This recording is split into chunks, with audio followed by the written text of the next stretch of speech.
I got We're trivia. alive.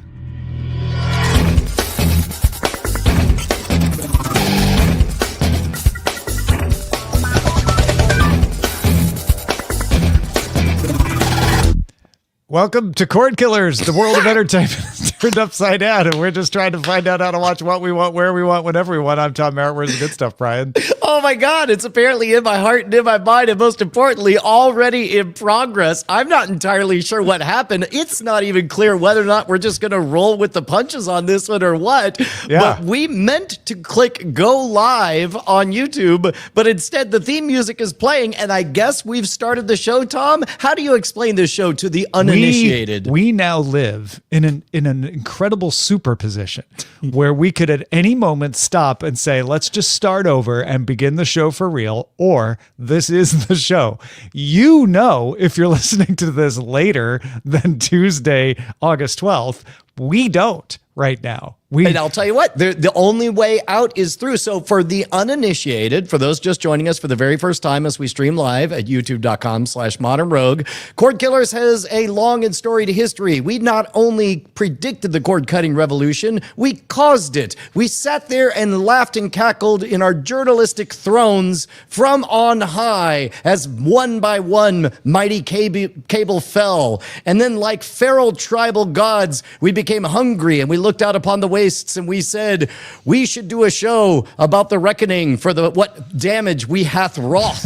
And so now Cord Killers Reckoning is the show all about how to watch what you want, when you want, on whatever dang device you please, because we won. The good guys won, Tom. Yeah, if it helps, imagine Brian and I standing over the corpse of cable television and going, now what? We killed cable. Now we're hungry. So where's the good stuff? And that's what we tell you in the supply run. Supply run, supply run, supply run.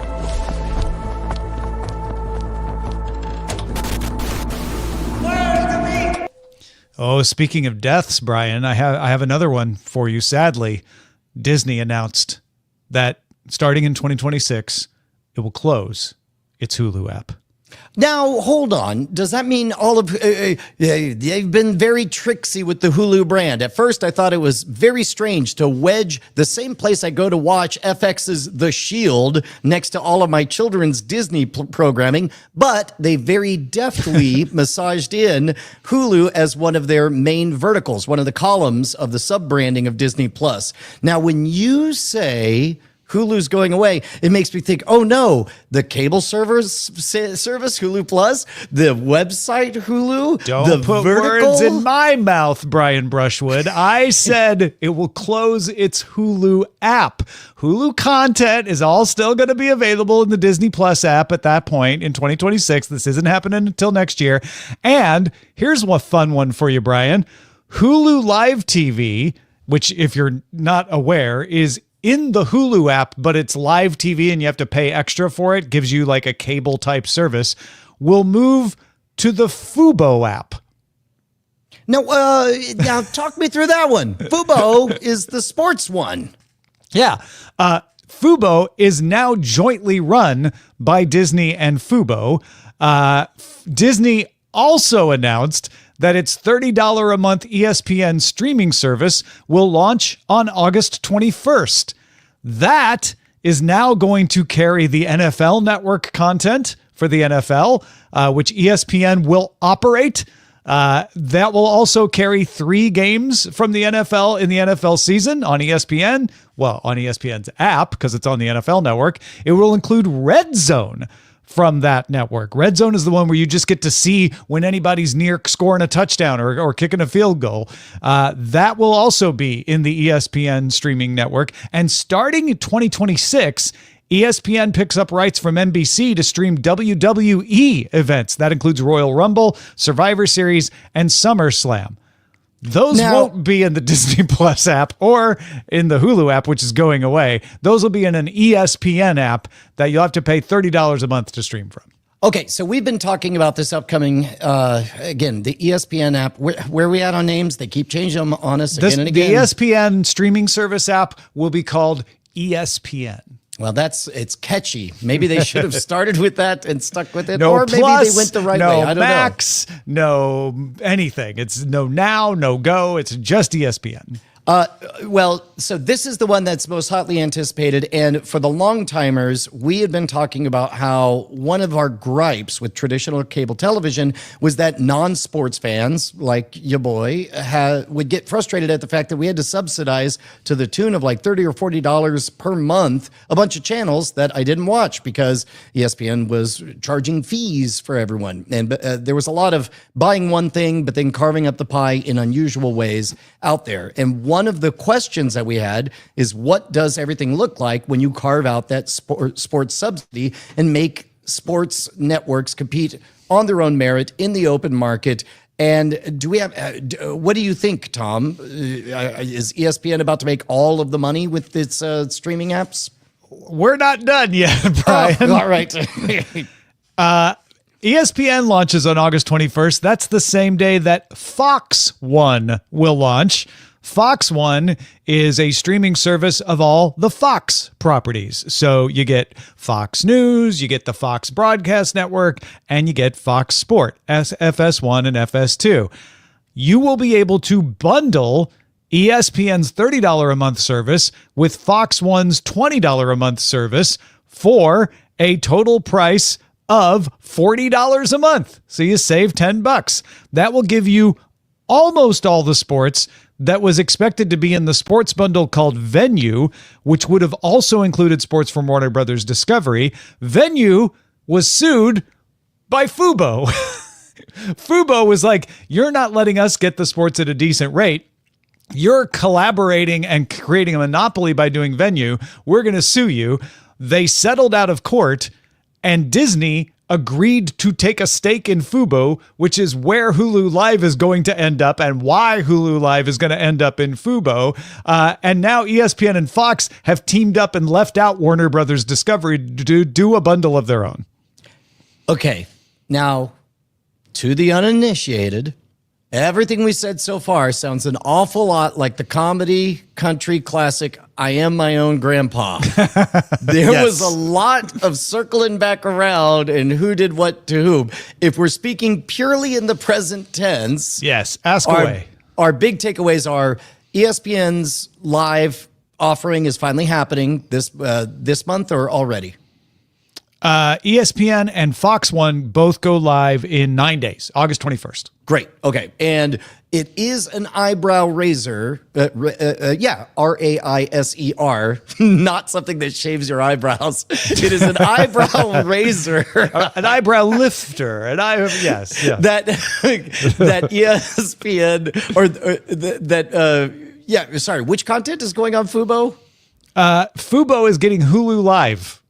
Right. Hulu Live has Fox Sports, ESPN Sports, CBS Sports, et cetera, et cetera. Tom, I believe in the branding world, we call this an apocalypse, where there's There's a technical term for this. I mean, look, understand that, yes, I am not a sportsy person, but quite literally, our job has been to follow all of this for the last 15 plus years, and yet you keep telling me how it's going to be, and I'm confused. And what I assume the marketplace is going to do is exactly what I'm doing, which is make the decision that the moment I want something, I'm just going to Google it, find out where to get it, and get the service, which makes me very curious about how easy the onboarding and offboarding is. And you're probably going to see a lot of these kind of bundles, which are going to be confusing for a while. But if they are the bundles you want, it will actually make things simpler. ESPN will also be able to be bundled with Disney Plus still, and Hulu. By the way, Hulu content is still something you have to pay extra to add on to Disney Plus, just in case if you were starting to figure this out. It's not that you get Hulu with Disney Plus. You get Disney Plus and then you add Hulu on as like an add-on to it. And then you can add ESPN hold on, but to that too. There is some Hulu content that is included. There's some that's included, and there's some ESPN content that's included in Disney Plus. But if you want to get all of Hulu, you have to subscribe to it separately. and that requires you to add it on. Same for ESPN and ESPN Plus, which will also stick around as a brand. ESPN Plus is all the sport that aren't on ESPN on cable. Because people already subscribe to that and they might not want to pay $30 a month, that will stick around. However, if you pay $30 a month, you get all of the ESPN Plus stuff too. The reason this is so confusing is that we had a model called cable that everyone hated, but it was simple. I paid way too much a month and I got whatever they gave me and I didn't have a choice, right? It was very simple, but everyone hated it because you didn't get a choice and you were paying for things you didn't want, et cetera, et cetera. Then you and I came in along with a bunch of other people and just smashed that and said, let's not do that anymore. And these are the shards. So right now we're picking up the shards of that model and we're replacing them. Once we're done replacing them, it'll be a little more complicated than cable, but it'll make sense.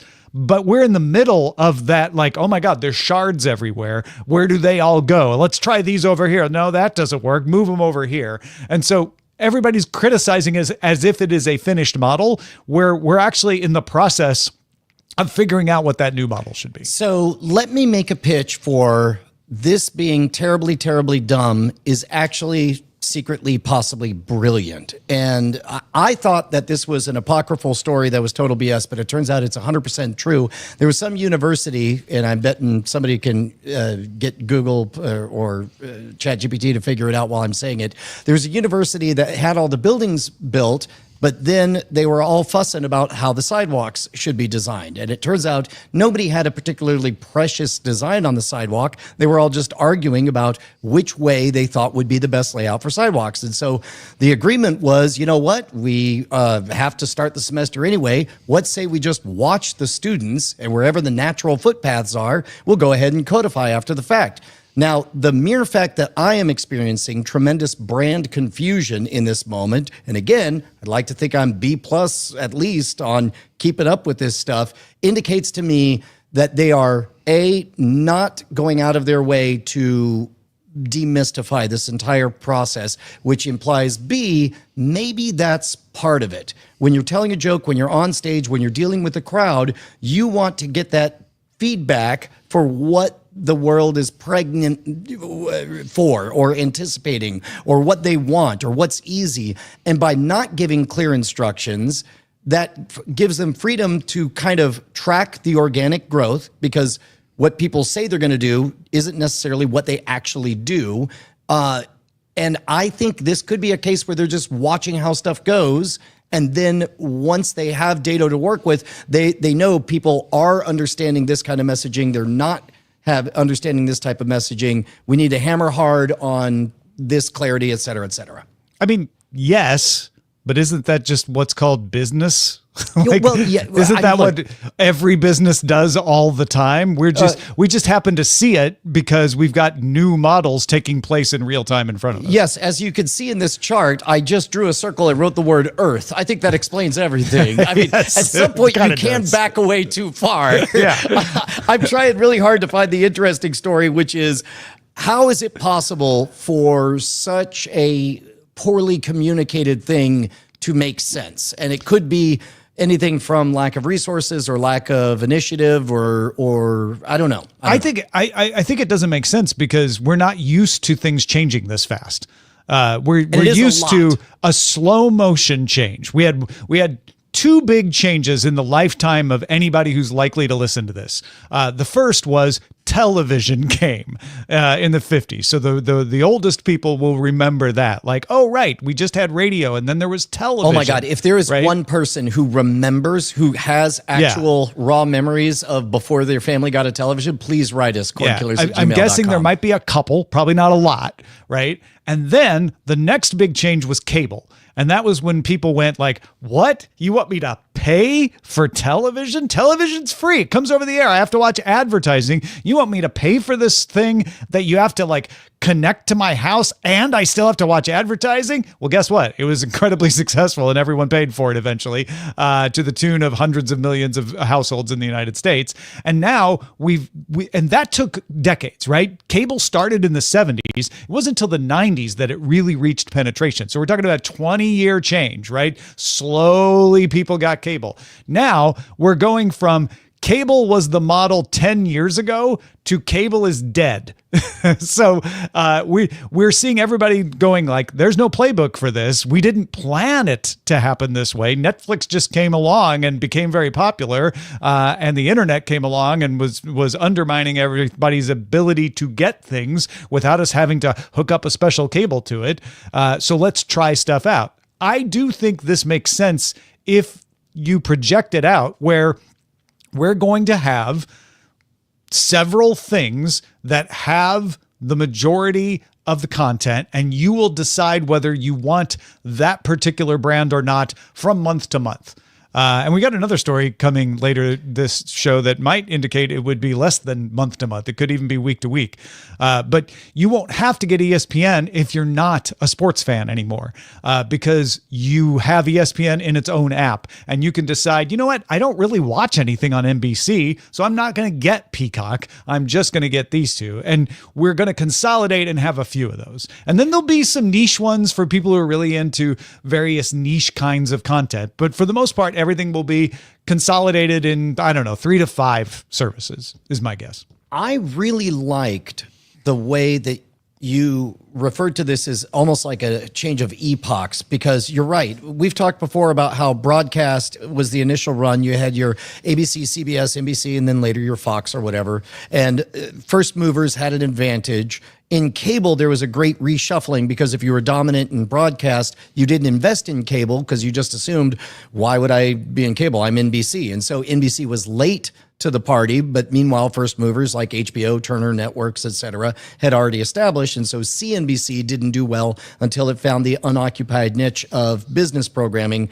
And we knew that we're entering another epoch of streaming content, but it had not occurred to me, Tom, is that there might be different flavors of streaming in sort of a BCAD kind of way, where there's streaming as kind of cable plus, but now there's streaming as, everywhere, ubiquitous. And from a branding perspective, it's fascinating because the method of finding the content used to be paramount. It used to be incredibly important to say the website or the phone number or whatever. But now with the incoming AI abundance wave, all that matters is the real estate in the mind, the word. If you just know the letters ESPN, if you know the magic word Hulu, just start talking to any robot anywhere, and before you know it, it'll be in front of your face. Yeah, and I think we're a little ways off from that. That may be the next epoch, and that next epoch might come really fast. I'm not saying it, you're going to have to wait 30 years for it. But you are going to get to a point where there is friction between the service providers wanting to control the relationship with the customer and the service that can take advantage of the service providers and say, yeah, they just want to watch the soccer game. They don't care if it's on Fox or ESPN or anything like that. How do we do that? Let me plug in the plumbing behind the scenes. But anything that makes one of these services be a dumb pipe is going to be resisted. That's why it took as long as it took for cable to start to die, because the service providers didn't want to give up that relationship to streaming. And now streaming is going to have the same problem. They're not going to want to give up the relationship to some kind of agentic AI. They're going to want to keep it. And we're going to see resistance to that as well. Oh, that's interesting. We had talked previously about the danger of mass balkanization, the idea that post-cable, we would have too many individual $9.99 subscriptions and you couldn't possibly keep track of them all. Then we did see some consolidation into that traditional 3 to 5. And we're seeing more of those bundles like the Fox one with ESPN, et cetera. Yeah. But now with agentic search, I wonder if we're at the precipice of possibly another wave of balkanization where everybody understands that when distribution is free, when hosting is free, when discovery is free, when essentially your platform is free, it becomes I don't know.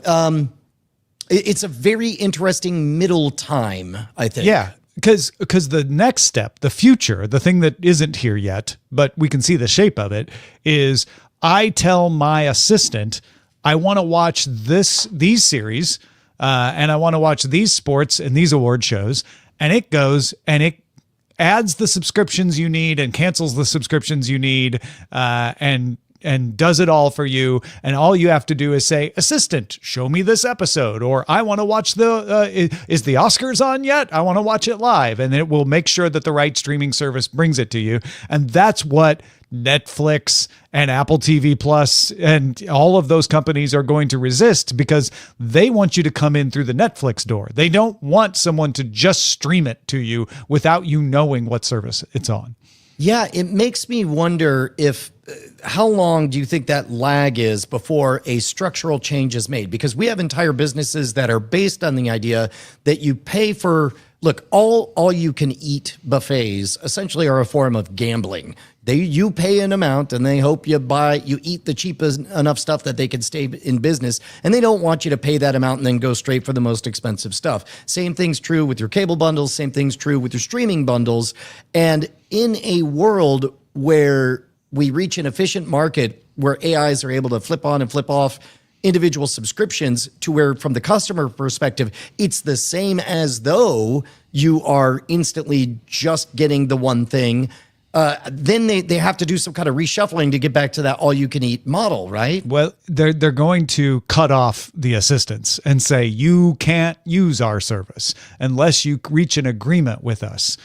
So your bot is blocked from subscribing and unsubscribing until you reach an agreement with us. And then that will be very interesting. What do those agreements look like? Does it mean that the logo has to show up when you're talking to your chatbot? Does it mean that the chatbot is required to recommend a couple of other shows you might like? I have no idea. I'm just taking stabs now, but I'm pretty convinced that what we're seeing right now with publishers of news, where they're trying to cut off the bots from scraping them for training, is going to happen to streamers who are going to try to stop the agents from subscribing and unsubscribing.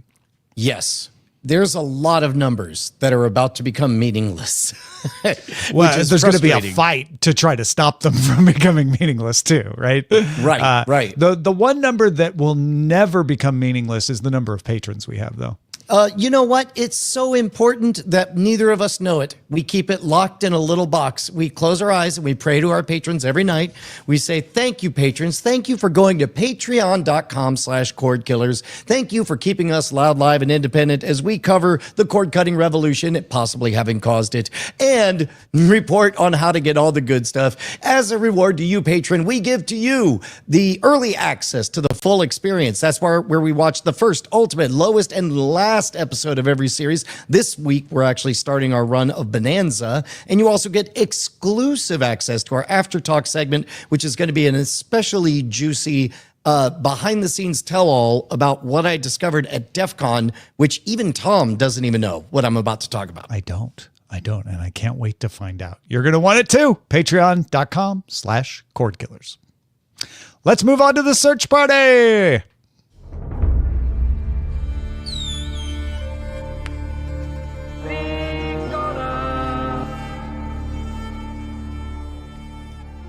Brian, have you been sucked into the One Piece universe yet? No, in fact, I made a decision when I watched this trailer. I was like, is that a video game? Is that an anime or whatever? I was like, it'd be fun. I'm gonna try just watching it and guessing what it is. Pretty clearly an anime, Tom. Yes, One Piece was an anime, and Netflix turned it into a live action version of the anime, and now it's very popular. Netflix has released a trailer for season 2 of One Piece, subtitled Into the Grand Line. It has already approved a third season, and the second season will debut on Netflix in 2026. Don't have a fixed date yet, but One Piece is one of the most popular television shows in the world. Tom. Yes, Brian. I am not. Let me be absolutely clear about this. I am not accusing this show or this trailer. I am not accusing it of using agentic created video. But if they were to, wouldn't it look an awful lot like how this trailer looks? No, really? Actually, I didn't watch the trailer because I didn't want to be really? spoiled. Okay. So It I was can't really say. extremely rubbery. It was extremely noisy. It was extremely... I think they do a lot of CG in this show, but I do. don't know that it's agentic. Maybe they did an agentic edit on the trailer. I don't know. Well, It's it possible. looks an awful lot like it could be made in VO very quickly. Like this type, I don't know how many human hours went into it. And part of the reason I'm teeing this up is because of the stark contrast between this trailer versus the next one we're about to talk about. This one, if you told me it was totally AI generated, I would have believed you. Keep in mind, part of this is informed I think because it looks, I'm now scrubbing through it. I think it looks better than that. it does for now. But And I think it's the style of One Piece that you're reacting to. there's that too. And I'm wondering how quickly we're turning a corner where, because we can't tell how much effort went into it, people are going to refuse to give it a chance. And the whole point of outrageous visuals is because they're difficult to do. But if they're not difficult to do, then why tune in for it? There's a reason that we all tuned in to watch the late Felix Baumgartner jump from the edge of space. It's because it was an actual human doing an actual crazy thing who might actually die. But it wouldn't quite have the impact, despite being note for note the exact same visual, if we knew it was all on a green screen and he was going to be okay. Why do you hate the most popular TV show on the planet? I love it. I love it. I am just wondering, you know what? Let's move on to the next Brian's trailer. just asking questions. Yeah. Actually, this isn't a trailer. This is a moment in time that we'll never get back because it's over already. But for a brief period last week, Amazon Prime's War of the Worlds, starring Ice Cube, had a 0% on Rotten Tomatoes. And to get it 0%, that means every single reviewer, and this is when they were able to debut it with enough reviews in to qualify for a score, none of them had given it a point. And keep in mind, there's always somebody who wants to say it has its flaws, but ... Usually. In this case, the one positive review was like, it's hilarious, but you would think that there would be more people cheering for it being hilariously bad, which means it's not even hilarious. Somebody just wanted to see what it felt like to be the only one. By the way, as I scrolled through the reviewers' names, I was pleased to see your friend of mine, Corey Coleman of Double Toasted, in there. So at any rate, it was apparently it's a very COVID era, like what It was if shot during COVID with those kind of restrictions. And I guess it was held until now. Like it was done a while ago. And it is a version of the War of the World story that is apparently very bad. And now, I think because the press got out that it was 0%, reviewers were like, well, I don't know if it's 0%. And people started to give it scores. It's now, Brian, all the way up to 3%. Yep. Yep. Well, then I will give it 3% of its watch time. Whoops, I already did. Oh, it's a cult watch already. People are watching it. They're hate watching it. Paramount has bought the rights to bring 30 of the UFC's fight nights and 13 marquee events to Paramount Plus subscribers for 7 years, starting next year, 2026. ESPN had the rights and did a lot of them as pay-per-view. But now you'll just get them as part of a Paramount Plus subscription. We don't know if you'll need the Paramount Plus Premium subscription, the one that includes Showtime. My guess is you probably will. They haven't said that, but you won't have to pay per view. Yay. Apple has released the premiere date and a first look of Mr. Scorsese. It's 5-part documentary about Mr. Scorsese, Martin Scorsese, directed by Rebecca Miller. Series will premiere on October 17th and offer, quote, unrestricted access to Scorsese's private archives.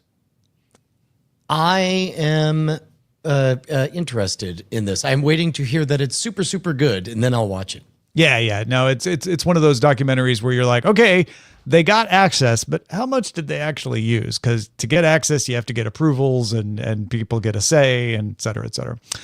Finally, that trailer you were talking about, Sony Pictures has released an official behind-the-scenes vignette for Spider-Man Brand New Day. This gives a look at the first day of production. So you're seeing scenes from the movie, but you're seeing the making of them versus the produced version of them. So you see Tom Holland in the Spidey suit. You see him interact with fans. Not as part of the story, but like people behind a barricade that are watching the shoot happen. He appears to be on a tank, which is careening down the street, and he's trying to rip the top off. Pretty typical superhero stuff. Not very spoilery. Yeah. Well, and what's interesting is this used to be the kind of thing that in these scarcer times, in the before times, we would have salivated over because we were like, oh my God, there's going to be some moment he's going to open a tank at some point. A tank in New York City. Can you imagine such a thing? But I got to tell you, Tom, it was really weird watching this right after that One Piece trailer that was so rubbery and plasticky, and we assume provisionally all made by humans. It was all made by humans. I don't know why you're doubting that at all. This is a show that has been shot already one season, and they're doing a second season. But my point there being, in 6 months, there'll be a bigger question mark over every type of content like that. Whereas this seemed to be going out of its way to re-emphasize the humans in the audience, the live viewers, and the challenging aspects of shots. There's a line being blurred. You know what it is?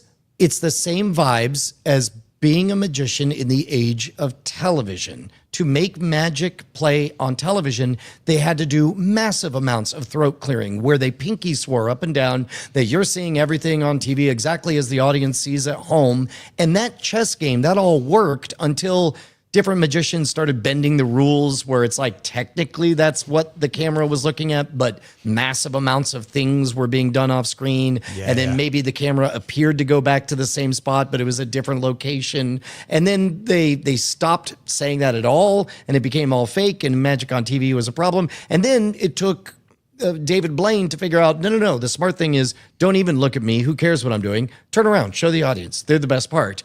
I think we're going through a version of that now that everyone is a magician with AI. It's not enough to have incredible visuals because incredible visuals by themselves are about to be very, very cheap. Instead, it's turn the camera on the audience. And I think that's why we're getting live events that are closer to movies and movies that are closer to live events. That's the weird tug that I felt. Well, this is just a trailer, right? So I think you don't want to overinterpret this too much, but I get what you're saying, which is I had a similar thought, which is, back in the 20s, you didn't even want your movie stars to be seen in person because the idea was like, no, they are whatever character is on screen and nobody else. Then it became okay. Like, oh, we get to see them at the Oscars and see that they're humans and everything. And then it became like, yeah, but we don't want to show how the movie is made. You want to keep the movie magic, right? And then eventually people became aware how movies are made and you got behind the scenes and making of, and they were very popular. I think now we've gotten to the point where people are so sophisticated in movies that you can just put the behind the scenes. It's not special anymore. Like, yeah, we all know how movies are made. Show me Tom Holland making the movie so I know you've started. And yeah, let some fans on set so they can see it too. As long as it's not the twist, I don't really care that he was taking the top off of a tank. And it shows me like, they're working hard. It's underway. And that's what he looks like in the Spidey suit. Great. It only whets my appetite for the final production. Yeah, and I think that I've softened on my stance about like what is and isn't a spoiler, what is and isn't the performance itself. Like we've started watching this movie, Tom. We've now seen 2 pixels of the entire movie, 2 little narrative pixels that will eventually inform the entire self-repeating fractal of whatever this movie is. Yeah. It's funny. If you were to say to someone, I've seen 5 minutes of this movie, so I don't need to see the rest of the movie, most people would say, what are you crazy? Like 5 minutes isn't going to tell you the whole movie. Watch the whole movie. But if we see a minute of a movie, people are like, I've been spoiled. Now the movie's ruined. And it's like, well, which way is it? Have you seen the whole movie with a minute, or have you not? Oh man, I think this is leaning that way. Then we really get into the weeds. We get into 2 a.m. college dorm thoughts where it's like, well, did you really read the book if you didn't read the original, not the translation? Or did you really read it if you read the written word when it was an oral, the Iliad was an oral presentation? I don't know. Yeah. And the fact is, you can have it whatever way you want. Just watch stuff and enjoy it. If you get the story, you get the story. That's great. In fact, that's what Buried Treasure is all about. Most people want to know why they suddenly got rich. Buried treasure. Now, Brian, I know you were at DEF CON this entire last week, and Buried Treasure is about us informing people of things we've watched. Did you have time to watch anything? I'll tell you what, all the flights were booked for the end of going back to Austin run on Sunday evening. So I got a 5 a.m. flight Monday morning. Is today's Tuesday? Yeah. Yes. So I got in yesterday morning, which meant I had Sunday night free. So I went and saw Penn and Teller at the Rio. That's the closest thing to a television program that I watched that You saw week. live television. That's right. That's right. It was great. How is Penn and Teller at the Rio these days? Man, they're in their 50th anniversary tour. They're gearing up to go to Radio City Music Hall. They are, well, actually, I don't want to spoil anything. They have an ambitious nested set of routines that at the end had the audience leaping to their feet. That's all I'm going to say. Fantastic. Well, I was here with a couch and a television, and so I watched the first 4 episodes of Netflix's Wednesday. I'm a big fan. I think it's fun. I think it looks cool. It's got that weird Addams Family Gothic style. I think Catherine Zeta-Jones being in it more this season was a smart move. She kills it. Jenna Ortega is still great as Wednesday, and they've come up with a way to keep the plot fresh. And I love, in fact, I wrote about this in my newsletter on Friday. I love that they only gave me 4 episodes. It's an 8-episode season.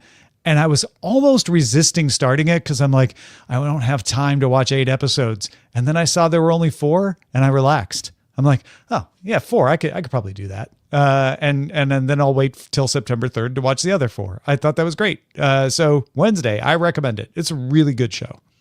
Where does it stand? Give me a greater than, less than. Better than blank, not as good as blank. It is not as good as The Wire. No, that's shooting too high. Bold move. Like, what's a more comparable show? Something in the spooky space. Yeah. It's not as good as What We Do in the Shadows. It's also not exactly comparable because it's comedic, but it's not trying to be as comedic. What about as like that. Dirk Gently's Holistic Detective Agency? It's not comparable to that at all. Okay. Because that was only a season or so, and it's a Hitchhiker's Guide thing. But it's better than Haunting of Hill House. Okay. All right. Yeah. Keeping it in the maybe Netflix better range. than Lock and Key. Yeah. It's also a little more comedic than Lock and Key, which was not comedic in any way. But it's to me it's a vibe watch, not to get too Gen Z with my lingo. But you're watching it less because you want to be thrilled by the story and more that you just really enjoy the performance and the look of it. Mm-hmm. Which is a very Netflix kind of move, honestly. If you got something we should be on the lookout for, email us cordkillers@gmail.com. I know we're going to talk about it on After Talk, but do you have anything to tease people about, Brad? Yeah, we're going to talk about it during After Talk. And as a matter of fact, I sent out an email. You know what? Sign up for my email list. I realized recently that my email list, outside of talking about it in this one slot, I don't push it very hard and I don't make it very easy to get to. It's just sort of at some point, either you buy something from the store or you enter a giveaway. So it seems to be shockingly organic, but I teased the observation that I made out at DEF CON. There is an unfathomable wave of AI-powered scams. In the world of scams, there's nothing new under the sun. There's only so many story structures. If you think that Hollywood is restricted to only a few types of stories, buckle up for the world of scams. There's only a very few, but they all rely on the same levers of fame and shame, and that's what the podcast World's Greatest Con is all about. So I had suspected that AI abundance is going to make profitable a bunch of scams that previously were not profitable. I was not prepared for how shockingly exponential the numbers are. Year after year, 2,000% increase year over year in reported scams, which means there's a lot more. 2024 broke all records for reported AI-assisted impersonation scams, deepfakes, you name it. 2025, we're already past that number. And as I was floating around DEF CON, I knew what the obvious solution was. This 20-year vet of scam school, of magic, of deception, this debunker of pseudoscience of the paranormal. So I kept asking security firms what they do to stop it. And I was shocked, Tom. I was shocked at how wrong everybody's doing it. And this is, if you've listened to World's Greatest Con, you probably have an idea of some of the core things that I think are absolutely urgent for this. And this is all the stuff we're going to talk about in After Talk to the patrons who head on over to patreon.com/cordkillers. All right, let's move on to Scan the Horizon in Scanning the Horizon. Send a scanning to abort. Scanning the horizon! All right, so this kind of informs our conversation from the top of the show. Sling TV is going to sell you a day pass to watch its service. You can also get a weekend or a week-long pass as well if you just need to watch the game or the award show, or you're like, I'm babysitting and I don't subscribe to Disney Channel, but here, let me subscribe to this and can for a day have the kids watch this.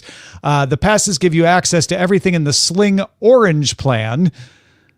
Vets of Cord Killers will understand the complications of the orange and the blue plan of Sling TV. The short version for anybody who doesn't is the orange plan offers you ESPN, but not Fox Sports. And the blue plan gives you Fox Sports, but not ESPN. Sling also doesn't carry CBS at all, so you're not even going to get CBS in these day passes. But yeah, the orange plan will get you ESPN and broadcast networks in your area for most areas. So you probably get NBC and ABC. The day pass costs you $5. Weekend pass costs you $10. A week long pass is $15 versus a month of the orange plan would be $46. And you can also do the add-ons. They have sports and kids and news and entertainment add-ons. That's $1 for a day, $2 for the weekend, or $3 for the week. This is, I think, really fascinating. The idea that sports events as like singles versus the album. Like, I don't need the whole album. I don't need a whole ongoing subscription. I just want to do the one thing. And if they do this right, those single one shots will, I can see, or maybe I'm thinking more of a pay-per-view thing, but I like the idea of just like, no, of course you're not going to buy a whole album. Who needs those? It's crazy. Here's just a song. Here's another song. Here's a third song. Oh, well, I mean, at this point, you really probably should have bought the album, but don't pay attention to that. Yeah, no, I think there's a little bit of like, let's get people to try us. Let's keep the barrier to entry low. I also think there's a demand for this where people are like, yeah, I just want to watch the thing. How do I watch the thing? I don't want to subscribe to anything. I don't want to have a recurring charge. Can I just pay to watch it today? And Sling is stepping up and saying, yes, somehow we convinced the networks in our orange plan to take a smaller cut in return for you giving us money. So congratulations, you can pay us $5. Yeah, I like that. Spoiler, people did not stop going to the movies, Brian. Remember in 2020 and 2021, we were constantly talking about like, what's going to get people back into the theaters? Are people going to, and there were legitimate friends of mine who were convinced like, yeah, no one's going to the theaters anymore. Those are all going, everybody's just going to watch things at home. Movies won't be released exclusively in the theaters. All wrong. AMC Entertainment, the largest U.S. and global theater chain, says revenues rose 35% last quarter. CEO Adam Aron called the latest numbers a combination of recovering industry-wide box office and the undeniable fact that both AMC and Odeon, a competitor, are executing so well. Odeon is Europe's largest theater chain. During its earnings call, AMC also said it thinks it can cut 4 to 5 minutes from the gargantuan 25 to 30-minute pre-movie string of trailers and ads. But don't worry, they'll do it by reducing trailers or cutting down AMC's own promos. They'll keep the number of ads the same. That is a fascinating phenomenon where it used to be that seeing movie trailers was a treat unto itself. And then that got corrupted by first, straight up ads being blended in there, but also I don't know that we talked about the story bleeding out into outside areas. Like, when does the movie going experience begin? It used to begin the morning of beforehand, when you would check movie times in the newspaper beforehand or call the number. And then there'd be kind of a little slice of news of the movie world. But I don't know how I feel about it. Yeah, I think it is clear that while theater going has reduced some, it has not reduced nearly as much as people expected. And they have created movies that are bringing people back into the theaters. AMC is doing well. Like, these revenue numbers are great. And so we're back to complaining about the pre-rolls. That's a good place for theater owners to be in. Now, AMC Entertainment is the theater company. AMC Networks is a different company that does streaming of like AMC TV or BBC America. AMC Networks saw an 18% drop in U.S. ad sales, but a 12% increase in revenue for streaming. So clearly the dying business is cable, because that's where that ad sale drop came from. Whereas streaming is doing well. Streaming subscribers increased 2% to 10.4 million during the quarter. AMC, one of the smaller streamers out there. It operates AMC Plus, Acorn, Shudder, Sundance Now, All Black, and High Dive. So these are all, for the most part, kind of niche content offerings that you as a person may or may not feel like you have to have them, but I'm really into horror, so I'm going to add Shudder, that kind of thing. Yeah, and I suppose out there are some number of, I guess, whales who are just like, all the services, I say yes to everything. I don't know who they are. Even when they say yes to everything, a lot of times you'll be like, so High Dive? And they're like, oh, I didn't know that existed. Right? Because that's the problem, right? Yeah, exactly. Warner Brothers Discovery said it gained 3.4 million global streaming subscribers last quarter, thanks in part to international expansion. JB Perrette, who is the head of streaming and gaming at Warner, said that messaging to consumers about account sharing is going to get more aggressive. The media company is going to close the loopholes by the end of 2025, with the impact starting to appear in its financials by next year. The way they described it is like, we're going to stop asking nicely. And then by the end of 2025, we're gonna stop just asking. So we're not going to see them really do anything super, like stopping your service from working until next year. Yeah, this surprises me because I don't know who has a reasonable expectation of anything other than, if you are sharing a password, they don't let you in. And there's a big old like, this looks like too many accounts on here. Just sign up. I think the reason, just flip a switch on that. Everybody is looking at what others have done, like Netflix and Disney Plus, who've gone before them, and realizing the slower you go, the less public backlash you get, the less negative publicity you get. So just do a like, hey, don't share an account. And 5% of people are like, oh, I got caught. Okay, I'll sign up. Then do it like, you're not allowed to do this. You're in violation of your terms. And then you get another 10%. Oh, now I'm really scared. Yeah, although these smaller, just like those other guys pioneered the reality that at some point sharing a password is going to bite you in the butt. They traded their way up into the public consciousness by, I'm sure Netflix loved the idea whenever a family comedy would make a joke about, I share my password with everyone. They got the awareness bump.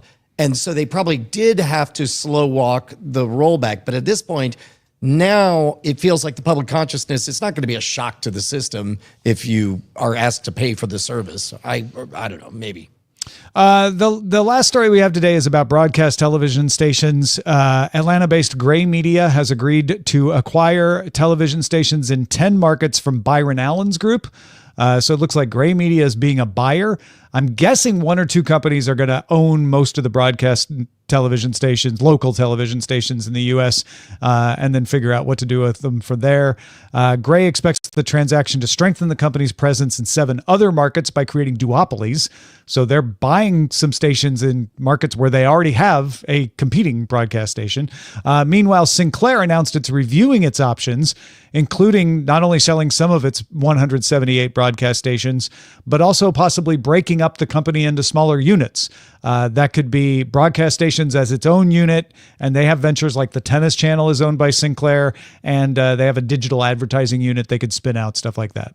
Do you think I'm just mapping my own reality onto this? But it seems to me that breaking into smaller units, first of all, I'm sure it makes sense on some kind of practical area, but Sinclair had a pretty stanky reputation for essentially making things sound like news that were editorial content. This was around 2016, 17, I think.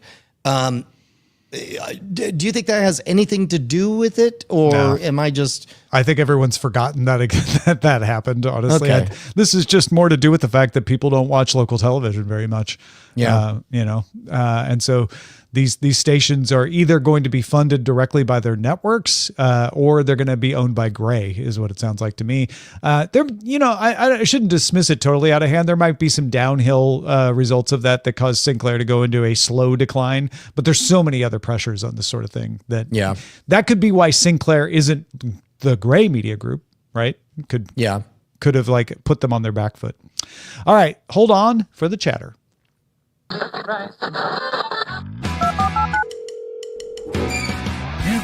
Got mail. Oh, you may or may not know that we are doing Bonanza for the full experience, where we watch 4 episodes of an old television show. And George wrote in and said, hey, on the broadcast TV side of the house, cowboy shows are a big deal. Check out Me TV or Handy TV. You'll get Gunsmoke, Bonanza, Wagon Train, and several others filling the airways in between advertisements for knee braces, incontinence supplies, walking canes, and Medicare supplements. I'm guessing they're programming for us old codgers. Thanks again. GS. Appreciate that, George. Chris in Albuquerque wrote, hey, killers, just watched episode 562 and wanted to throw out a scenario that would let William Shatner appear in the new TJ Hooker. Sam Witwer of Battlestar Galactica, Being Human, and the Clone Wars fame is part of a team developing machine learning technology to enhance actors' performances. It intercepts the video stream and alters the actor's feature in real time. The idea is that actors and directors have immediate feedback. They don't have to wait for post-processing and can refine the performance and, do a second take so that it fits the transformation. It would also let studios cast vintage/expired stars without sacrificing opportunities for active living actors who would embody the performance. As a demonstration, they got permission from Shatner and the Nimoy and Roddenberry estates to create Star Trek 765874 Unification, which is a short film reuniting Kirk and Spock after death, with Witwer portraying Kirk, but you see Shatner's face. Back to TJ Hooker, Netflix could use this tech and maybe even Witwer to cast early 80s Shatner or an aged up but not 94-year-old version. Anyway, that's my baseless speculation. Keep killing the chords, Chris. I like this even better than the idea that I speculated. I was wondering if this might be because of the quasi-comedic, outsized, cartoonish vibes of TJ Hooker. We speculated that it might be kind of like a 21 Jump Street type wink and a nod thing. And I said, maybe this would be a way to lance the boil of going full AI. But I like this idea of kind of hybrid stuff. I think a lot of people would dig it this way. Also really smart of Sam Witwer, I gotta say, to be like, not only identifying this as a viable technology, but like, and hey, I'm really experienced with it. So if you need somebody to embody this, I'm your man. Genius, yeah. Yeah. Finally, Zach writes, hi fellas, just found out that Netflix stopped allowing downloads through the Windows app on my laptop. Maybe I missed your report on this. I had to use AI to find out why the download option disappeared as of July 2025. None of this was on their help screens. The phone app still allows it, so thank goodness I now get to watch Netflix downloaded content on the smallest screen possible. Zach, if this helps clear up the confusion, Netflix stopped supporting its Windows app a year ago in 2024. The fact that you could continue to use it is an accident.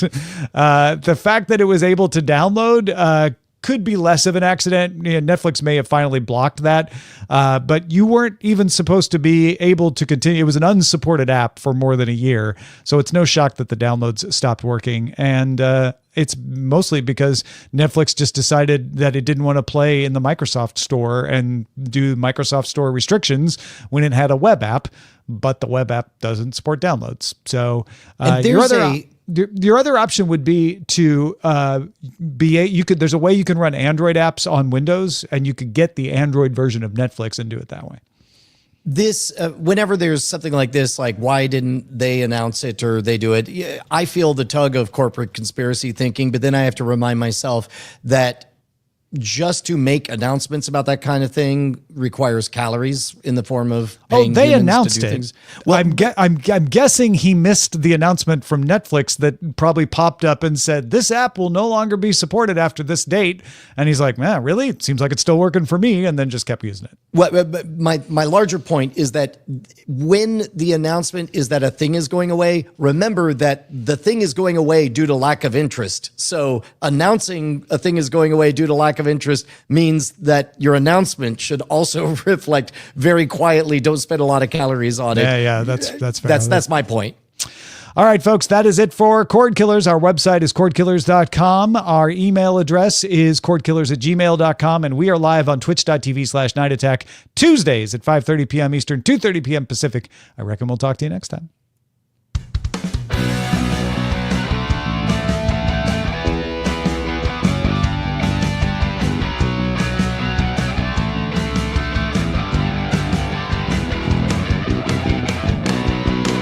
Diamond Club hopes you have enjoyed this program. Is there an address for the Modern Rogue channel, like youtube.com/Modern Rogue, for example? Yeah, I believe it is youtube.com/Modern Rogue. Let me see. I'm going to add that to the template because I forgot to say it. Yep, that's the one. All right. So, All right, here. I'll be right back. You be right back. I will dance for the people. Ask me anything, and I will give you a lie as an answer. Nothing I am going to answer will be the truth. Please ask away. I can even put your questions up on the screen. See, look, Hawk out Modern Rogue. In our market, Sinclair gave up on local news entirely. And Gray actually bought the company that had another top 2 station, so they had to sell off the station to another company. Does pineapple belong on pizza? There is no such thing as pineapple. This is a myth that has been perpetrated by the Dole Company. Pineapple is, in fact, a synthetic hallucinogen that, if you were not under its effects, would appear as a small blue pill.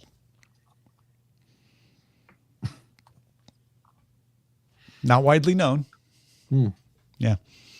Amos, as someone who spent a lot of time in Hawaii, I think you can confirm this. There are large fields of blue pills being grown. Yeah. Yep. Gambling Man, what's the next K-pop movie or show that will get a big U.S. theatrical release after Demon Hunters? The next K-pop movie or show that will get a big U.S. theatrical release after Demon Hunters is called Jisoo Kills. It is the oldest member of Blackpink playing a murderer who wanders the country, killing gas station attendants for overcharging. Is that the one that has the cameo by the Tick? Well, who's the guy that played the Tick? Yeah. Yeah. I think I saw that. Yeah. Yeah. He plays the king of gas station attendants, and there's a final battle between him and Jisoo.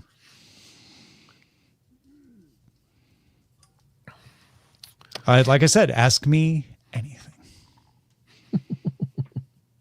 Ambassador Domo says, Tom, remember Canadians are responsible for pineapple pizza. Well, that's where you're wrong, my friend. There is no such thing as Canada either. This is another myth, along with Chicago. 3 common myths that people believe in. Pineapple, Canada, and Chicago. Who? It's the PCC conspiracy. Tick? Patrick Warburton. There you go. That's who we were trying to think of. Thank you. G. James B. Oh, Patrick Warburton? What about him? I was doing an Ask Me Anything where I would only answer with lies. Oh. Although Patrick Warburton is a real person, so. Did it go well? I don't know. Ask the audience. I had a good time. Man, I thought that was your opportunity to lie. You're like, it went great. Oh, but you're not in the audience, so I was not like, yeah, okay. Yeah. You're right. Well. Technicalities will get you every time. Damn it. Are we ready for a bit of a full experience? Indeed, indeed. All right. Oh, this show. Let's do it. In 3, 2.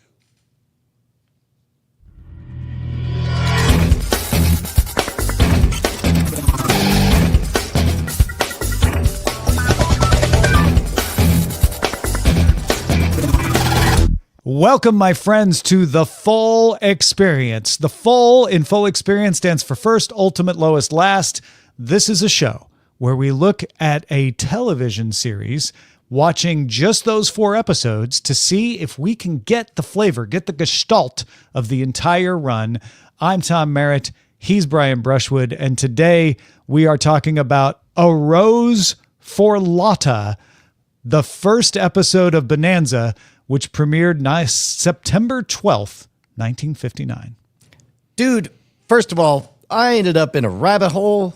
I found out when color TV was invented. Do you know when color TV was invented? I had the same thing. I was like, wait, this is colorized, right? Oh, wait, no. Bonanza was color from the start as a promotion for color television. Well, and you know what's doubly funny is part of the reason it looks insanely colorized is because of the oversaturated reds and greens, which I found out was an artifact of the Eastman color process in the early days of film. That's amazing. Yeah, my first note was like, I could only find the colorized version.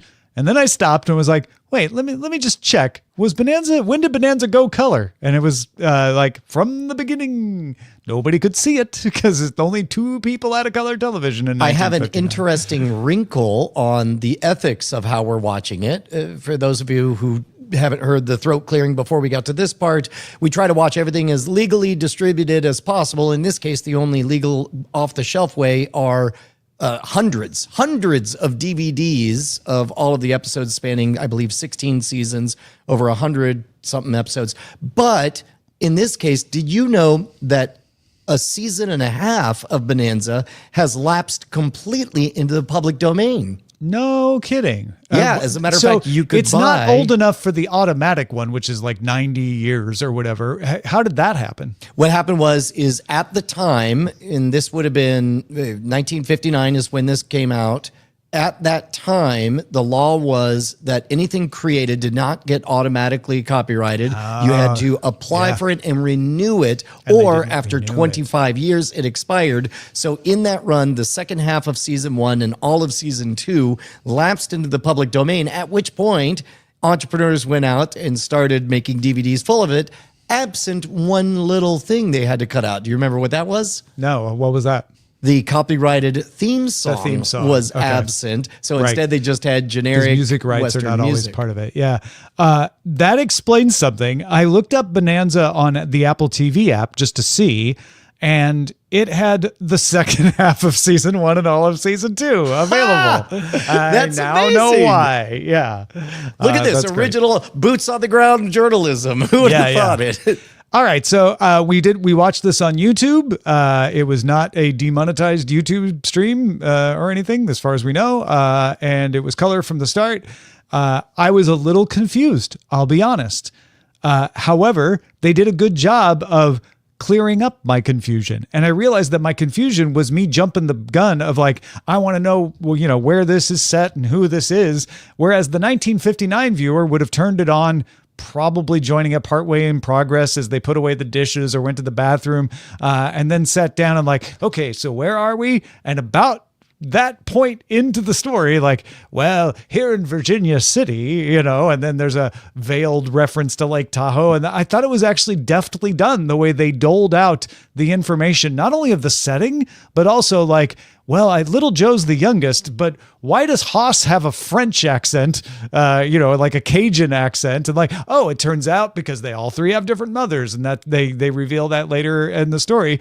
I wasn't expecting the deft way that they explained this, rather than what I'm used to from this era of television, which is, let me just tell you all the things in an info dump right at the beginning. Well, that's fascinating, because I felt like they did do an info dump and then they kept repeating it, which tells me that maybe the conditions under which we watched were a little bit different, because the opening shot is, of course, the first thing I'm doing is trying to figure out, are they on a set or on location? Those shadows don't match. There's multiple light sources. And then I realize, oh, they're definitely outside, which means they had hard bounces coming to fill in the light from all around.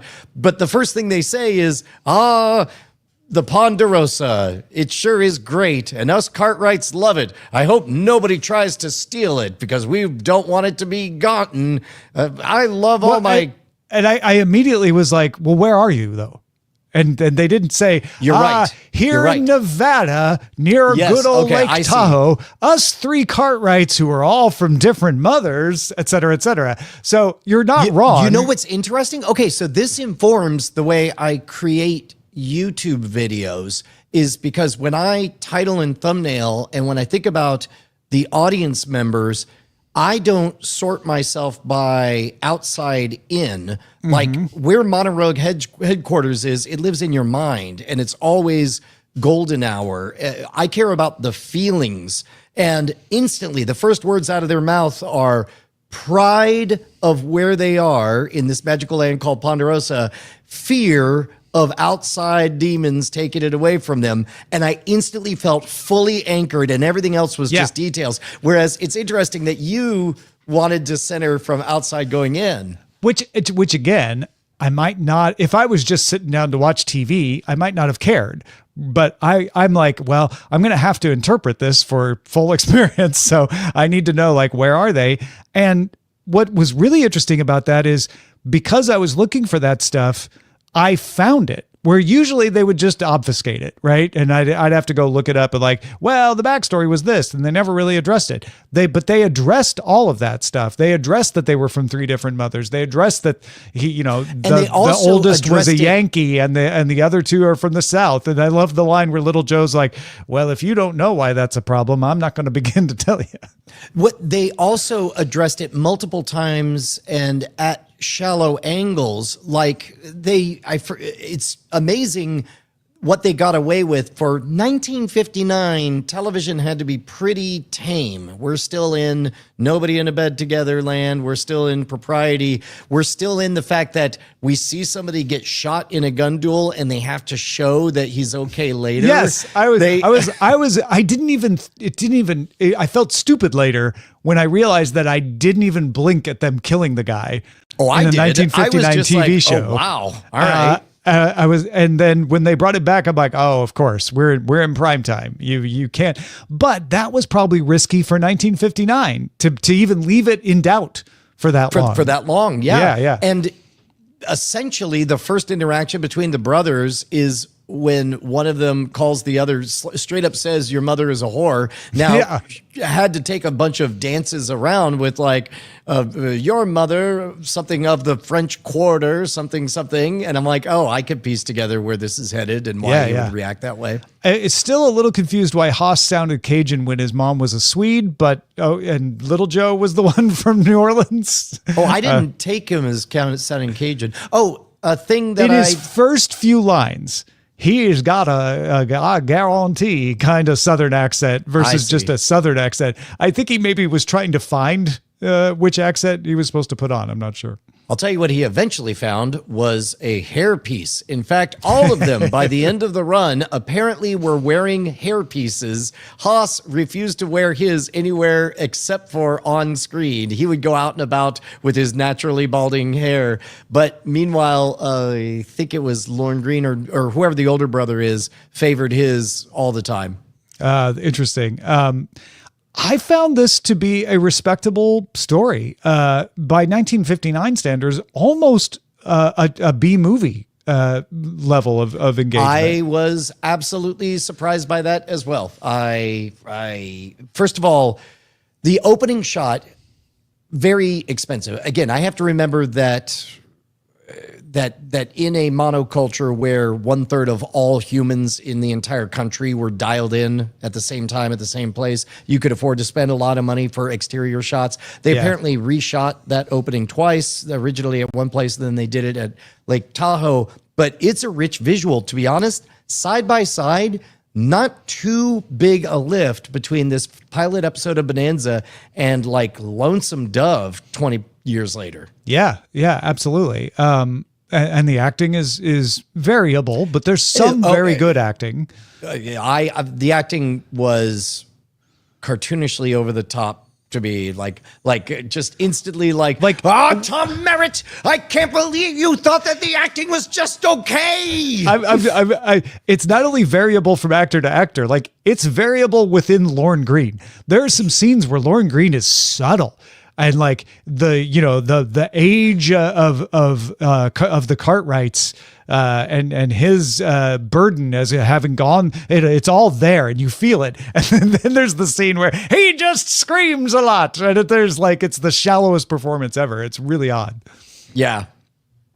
But having said all of that, you've got a lot of reintroducing yourselves, reintroducing the idea again and again. They're talking about, whose mother be like what. I didn't feel like it was that repetitive, but again, maybe I just they had to do it for each of the brothers, 3 different discussions. Oh, you're right. It was only done once per brother, but there were 3 different discussions. Yeah. Yeah. So it became very clear by the end. What about the fact that Little Joe had to be held at arm's length? We don't know exactly how old he is, but he's the youngest. And so the oldest is allowed to just wade in and kiss the actress. Oh my God. No, that was actually kind of too much. That smoldering scene where he's just like, I'm playing with little boys, and then just walks over and takes a kiss. Yeah. It stretched. I don't know. That felt almost scandalous today, 50 years after the fact. Now, the depiction of the Chinese members, of course, is extremely problematic by modern standards. I don't even know compared to Deadwood, how far off from Deadwood is it? I don't know. I was asking myself that question because there's very, very clearly a Lorne Greene line where he apologizes in a mimicking accent that would not have been in Deadwood either, I don't think. Because actually, I don't know. It would be in Deadwood because Deadwood was being authentic to that time. But it wouldn't be in Cartwright. He wouldn't have done that. If we were doing Deadwood now, like, I don't know. There's definitely parts of this where I'm like, I don't think they would do that now, but they are giving more agency to those characters than I would have expected from 1959, especially when the villains maliciously burn a structure and the entire Chinese community just starts kicking the crap out of them. Yeah. Well, that all seems like background, and to my eyes, give or take, accurate time period background. Whether or not you like it or don't like it, that's not the main character of the story. I don't know that it is accurate. It is very much a caricature, but it is not as much of a caricature as I would have expected. Yeah. And if you go look at Deadwood side by side, I think they did a better job of like, that's what the accent might have sounded like. Oh yeah, no, the accent was rudimentary, but I don't know how they would have gotten more accurate without spending. In the 50s, it would be problematic for some viewers that you allowed any kind of minority to get the upper hand against 2 white characters. And so that scene stuck out to me. I'm like, oh, okay, they're letting them be. Yes, they're the villains, but they're letting them have that kind of agency. They're giving them credit for being talented at things. Granted, only subservient things, but for the time period, I thought this was interesting to see. It wasn't a subtle, telling of the actual plight, but like you said, that isn't the story they're telling. They're telling the story of the Cartwrights. Yeah, I found myself digging watching the 3 sons drift into fairly familiar archetypes of the bruiser, the gunslinger, and the the rogue archetype. You know, Yeah. You could kind of get a sense of their stats, their hit points, their strengths and weaknesses. And we got it would lurch from like almost a musical comedy scene with Lotta where she like literally sings a number, a full number. And it was a fine little number. I was thinking, I was really struck. Into a full on like gun battle in the lobby where they, you know, we're going to draw in 3, 2, you know, it was kind of all over the place genre wise. It was interesting The too. network almost didn't run it. It was extremely expensive and they almost were like, this is unsustainable. We don't want this to be a hit. They later, for production reasons, and I thought this was a pretty savvy move, eventually all the characters only wear one outfit, the same outfit every single episode. And the reason for that is that gave them flexibility to reuse certain outside shots. It made it more cost effective with the stunt folks. They were able to use various footage creatively because it's crazy nowadays to remember how expensive shooting by the foot was. So part of the reason the staging is so wide and flat and has all the characters, I was a bit surprised by that because faces got inches away from each other and yet the shot remained wide. And after a bit of poking around, the reason for that is because that wide shot you could use like you definitely had all the characters in there and you had some background and worst case you could do a little bit of focusing and blowing stuff up. You're getting more money for television, although you're still in the 50s, you know, so it's still growing, but you're getting more money all the time, but it costs more. So it almost balances out. Should we bring Amos in? I think Amos watched this as well. What did you think, Amos? I'd be very curious to hear Amos's thoughts. It was more folksy than I remember. Like I remember it being pretty damn folksy, so that's interesting. Yeah, I don't know. It was just it felt a little archaic compared to what my memory said from when I was watching it back in the late 80s, early 90s. Yeah, you were watching on reruns in the 80s. Yeah. Although I thought it was shot really well. I mean, you know, just the feeling of it, the scene, the sets and things like that felt alive. They didn't feel like just backdrops or whatever else, you know, and they were in the bar. It felt like a bar. And I thought the story was actually fairly interesting for being a pilot. It had, you know, an A story and a B story.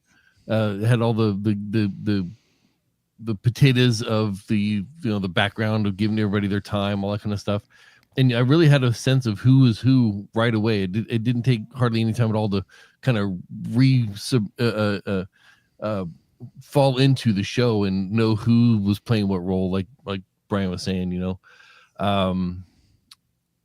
I thought it was weird that when they were talking, their head wouldn't move, but their mouth would move.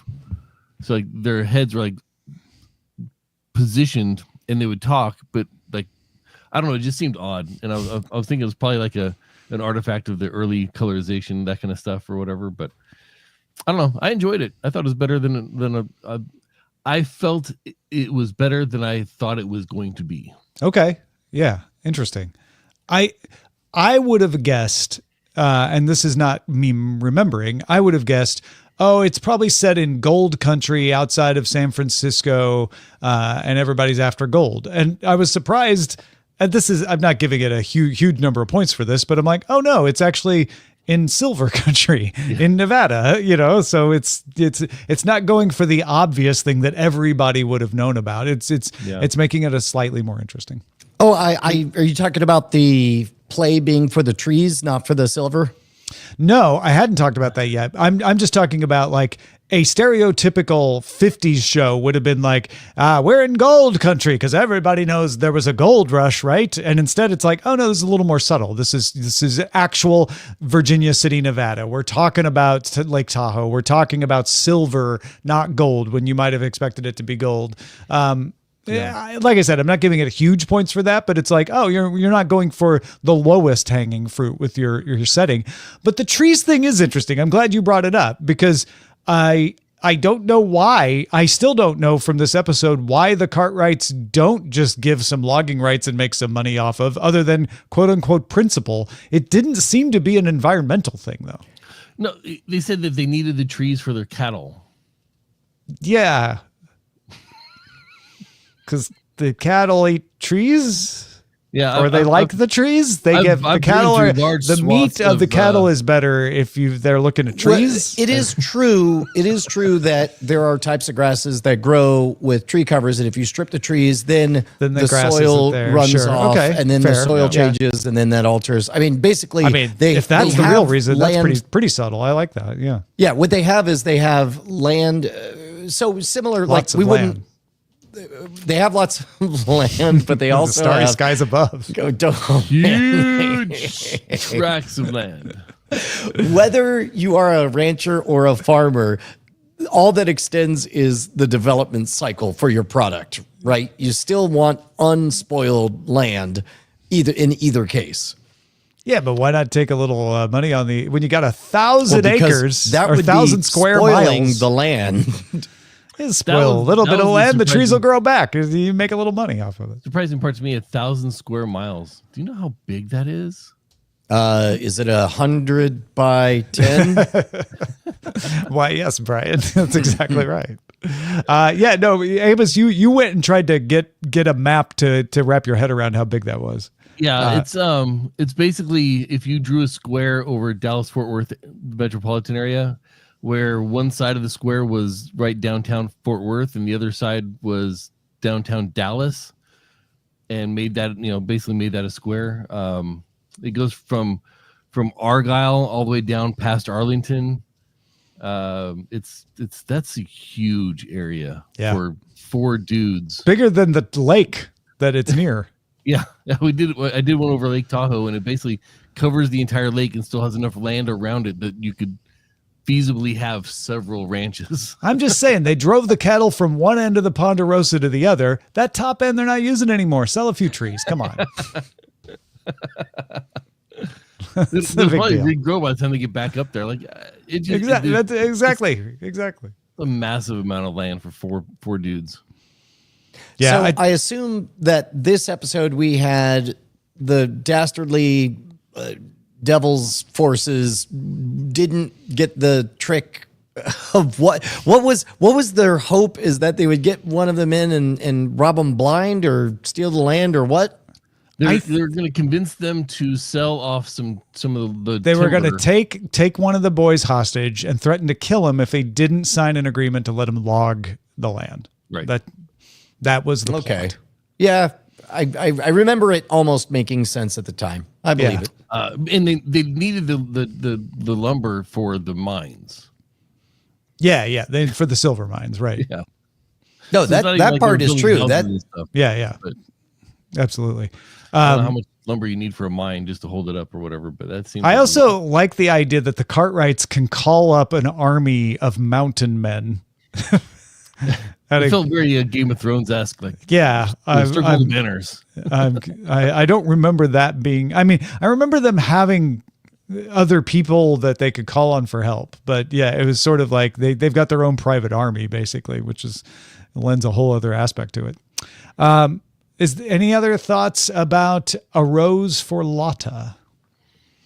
I feel like per our full experience lens, this did a very, very good job of anchoring at least what this show set out to be. It is very, very clear.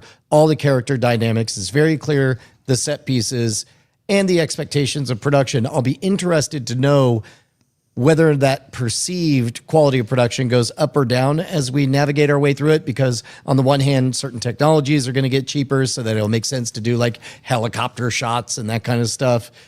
Because I assume we didn't see it in this, but it'll be interesting to see what's different. Yeah. We are going to put that to the test in The Wish. We're going to jump all the way to season 10, episode 23 for the lowest rated on IMDb episode, The Wish. So wait, hold on. I thought it was Ultimate. Oh, I'm sorry. The highest rated. Did I say lowest? I said highest Yeah. rated episode. Season 10, episode 3. Season 10, episode 23, The Wish, is our next episode. And it was in 1969. So yeah, we're gonna do it out of order because we follow the FULL. So we'll do the ultimate, and then we'll go back to season 7, episode 10 for the lowest ranked, the strange one, and then the episode that wraps it all up is season 14. Ran for 14 seasons. Season 14, episode 15, The Hunter, which aired in 1973. We're going from 1959 to 1973. But the next episode will be The Wish, season 10, episode 23. You get these episodes earlier if you are a patron, so go support us at patreon.com/cordkillers. Give till it helps us be able to do more. So thank you for supporting us, and we'll see you next time on The Full Experience.